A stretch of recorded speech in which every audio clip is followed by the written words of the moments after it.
Good day and welcome to IOl Sports Cricket Chat with me, live editor John Goliath, as well as independent media senior cricket writer Zaahier Adams. The breaking news this morning is that Cricket South Africa have confirmed that all independent and non-independent directors have resigned. Zaahier, it's been a hectic couple of days for Cricket SA. What's the latest? Morning, John. Great to be on the show with you. Yes, definitely. Cricket South Africa were hit for a six, literally on Sunday afternoon, with 6 board members resigning, including the acting president Beresford Williams, and then another boundary was struck on Monday morning, early Monday morning, with the 4 remaining board members, 3 independent and the last non-independent director also resigning, which left a clean sweep of the board at Cricket South Africa. So basically, a revolution in process, we would say. Yeah, Zaahier, it's interesting that it happened today because the board was supposed to meet with the sports ministry and the sports minister Natim Tetwa on sort of the way forward for Cricket South Africa after his ultimatum last week. 100%. So that's exactly what's transpired. The members' council, they had a meeting on Thursday evening, basically putting their request to the board, and in terms of the ultimatum laid down by the honourable minister, Mr. Natin Tetwa, in terms of finding a way forward for South African cricket. And until Friday, Cricket South Africa had even released a statement saying that there had been no resignations, categorically stating that there had been no resignations. And then, like a bit like Guy Fawkes on Sunday morning and Monday morning, firecrackers going off everywhere. So I think the message by the minister was clear that he wants the board to step down.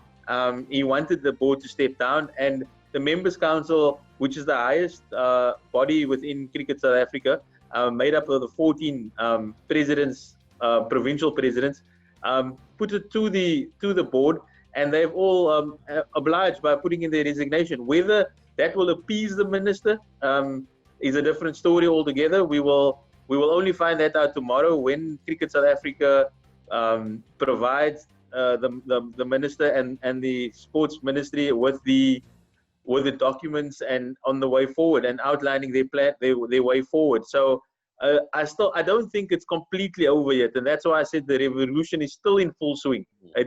By no means the last shot has been fired. It's certainly not bloodless at this point, but who's going to run the show now? I mean, there's nobody left except, and what role is the CEO going to play now, the new acting CEO going forward?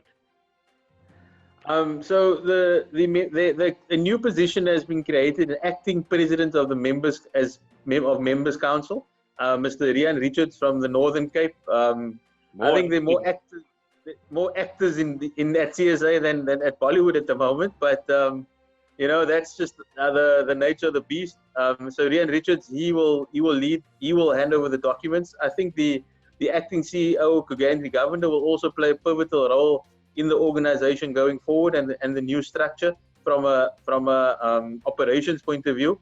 At board level, the suggestion is that there will be an interim structure put in place with a member of SASCOC, a member which is the South African Sports Olympic Committee, who runs sport in the country, a member, and also a member from SACA, the South African Cricket Association, a former cricketer, that will be nominated to the board going forward. And talking about SACA now, they've also released a statement saying this is a positive step for South African cricket. The resignations of all the directors. How do you feel? Do you feel this is sort of a step in the right direction to get cricket administration running properly again in South Africa? I think in terms of SACA, as you know, John, we did a story this morning on IOl Sports, speaking exclusively to the SACA president, Mr. Opila Remela, where he outlined his views. He saw it as in his terms, it was the positive winds were blowing through South African cricket finally. In only his eloquent way, as Mr. Ramela goes about his things. And he was truly honest that he felt that the time has come for, so a change in South African cricket, that the landscape, in terms of internationally, in terms of the revenue streams that South African cricket, Cricket South Africa are able to generate, and also domestically, the way the landscape has changed in terms of transformation, that the board does need a fresh outlook. They do need new individuals and different individuals to come in and really steer the ship. I personally think that in terms of the reputational damage that this whole saga from the Fundunzi report not being released has tarnished Cricket South Africa's image, because there are many hard-working employees at Cricket South Africa, cricket people, who every single day put their shoulder to the wheel to ensure that, that cricket from a grassroots level is played right up to the Proteas. And that is something that unfortunately was almost the focus was not on that anymore, and it was constantly on the board's travails, as we say. Yeah, but on a positive note, we will see some cricket next month. It's the start of the domestic season. It was a bit delayed because of COVID-19, and more importantly, the national team will be in action. No, that's absolutely fantastic news. Maybe cricket can return to the back pages and not the front pages. You speak to every cricketer around the country about how keen they are to get going, how keen they are to get the domestic season going. We know that there's a humdinger that gets it underway. It's the Cobras against the Titans. We know that's always a feisty clash, and the Titans coach Mandla Mashimbi is already revving it up, saying lots of chat there. The Cobras B team. They're playing the Titans B team. So that's already going to be interesting going forward. But the big one, obviously, is the world champions England. The Honourable Minister, Nathi Mthethwa, has given the green light for the world champions for England to arrive in South Africa during November for 3 ODIs and 3 T20s. It's hugely unfortunate that we won't have any spectators in the ground. But I mean, just to see the boys back on the park will be something great. It's especially disappointing for me, though, being from Paarl, and we're going to have proper international cricket here, and well deserved, I think, for Boland Park. But unfortunately, no spectators, and the best spectators in the world right here. John, I think you just gave your own little town a shout out there. But I'm sure you can get media accreditation and we'll get you into the ground. So unfortunately, we won't have the gears of the peril around. But how? So South Africa and England will go into a biobubble. How will that biobubble work?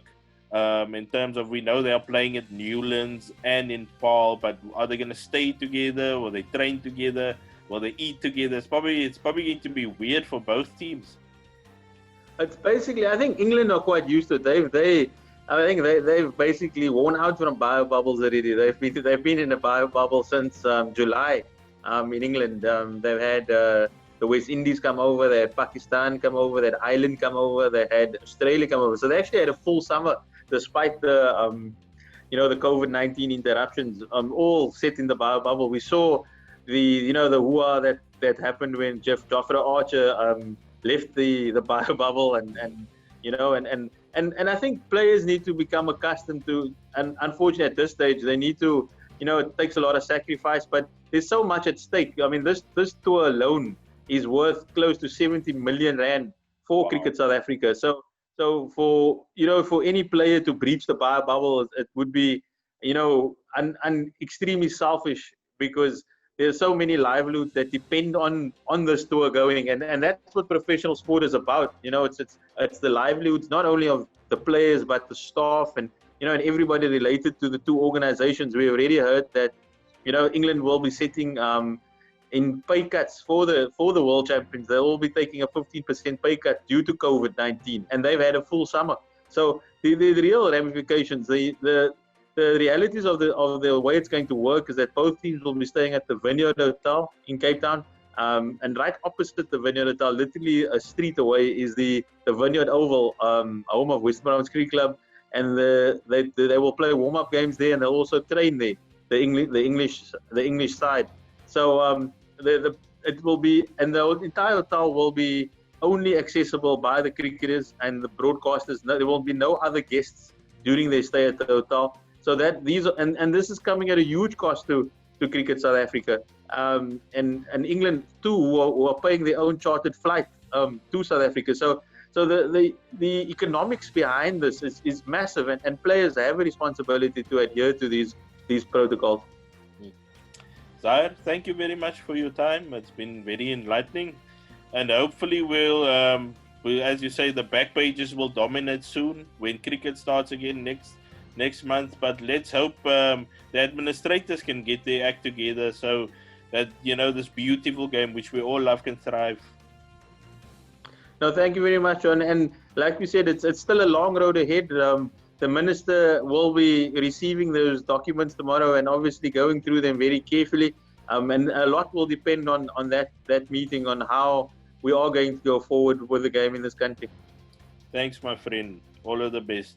That's a wrap for our sports chat on this Monday morning. Enjoy the rest of your day.